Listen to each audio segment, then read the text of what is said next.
My first guest is an Academy Award-winning filmmaker who's directed the films Reservoir Dogs and Kill Bill Volumes 1 and 2. Now he's the producer of the new horror film Hostel, which opens Friday. Please welcome Quentin Tarantino.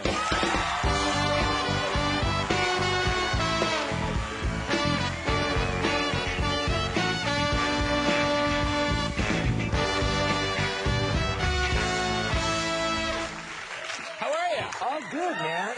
You know, it's, for a lot of us, there's this pressure, like, to do something cool or outlandish on New Year's Eve.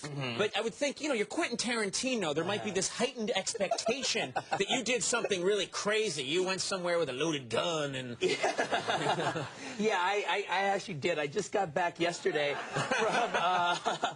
from Iceland.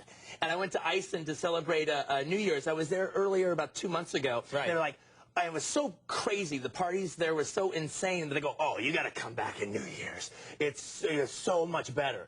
So I went back. You actually decided, okay, I'm coming back. I'm spending my New Year's in Iceland just because everyone's said it's so nutty. Exactly. And man, oh man, oh man, I almost can't imagine New Year's anywhere else after that. Right. Because one, Icelanders, they go and they drink like crazy any old way. But on New Year's, they lose their minds. In particular, the women lose their minds and like drink like crazy.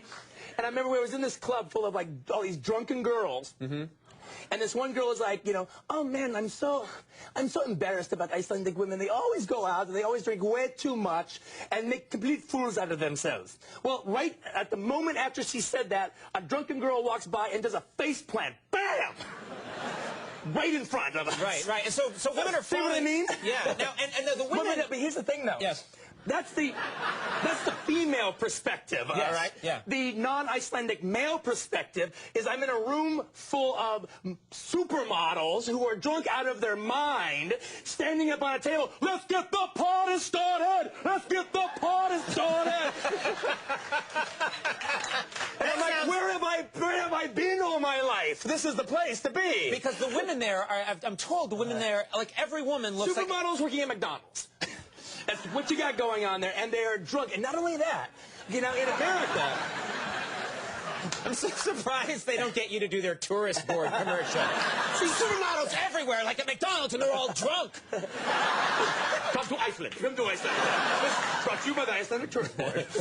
But, it's funny, because normally in America, the idea is to get the girls drunk enough to go home with you. Yes. In Iceland, it's like to get the girls home with you before they get so drunk that they're passing out in your bathroom or vomiting all over you. Right. That's the trick. Right. This is a good message for the whole family here. Well, what are they drinking there? For example, you're saying they're getting really drunk. Are they drinking wine? Are they drinking... No, actually, they have the foulest stuff ever made. It's this liqueur called Opal. All right, and the way Jägermeister is green, it's red. And in the F-U up variety, it's about above Jägermeister. Now, I don't really know what poison tastes like, because if I did, I'd be dead. Right. But if I had to imagine what poison would taste like, it would be this stuff Opal. So Opal doesn't taste good, but all that recommends it is that it gets you there fast. It gets you to that other world fast. Here's the weird thing. It's based on this candy that the Icelanders have eaten since they were little kids, so they're used to the taste. So they love it. Well, I was in this club, and Bjork was there, and she grabs me. I like any story that's like, I'm in a club, Bjork's there. Oh, yeah, it is Iceland, by the way. So she's the biggest thing in Iceland, she's is that the biggest right? thing in Iceland, yeah. Right, she's like the Jackie Chan of Iceland. And so, I've heard she's an action star over there. Yeah. She grabs me up to a bar, and they sets up like 3 shots. Boom, boom, boom. My gag reflex was doing a decathlon at that point. Right. This stuff is so foul that I said what I never thought I would ever say in my life. When it came down to the 4th shot, I go, can I switch to Jägermeister just for the taste? Who ever thought that Jägermeister would be refreshing by comparison? Do they buy time on this show, Jägermeister? I think we're screwed now. That's great. Well, I happen to love it. Took care of that problem.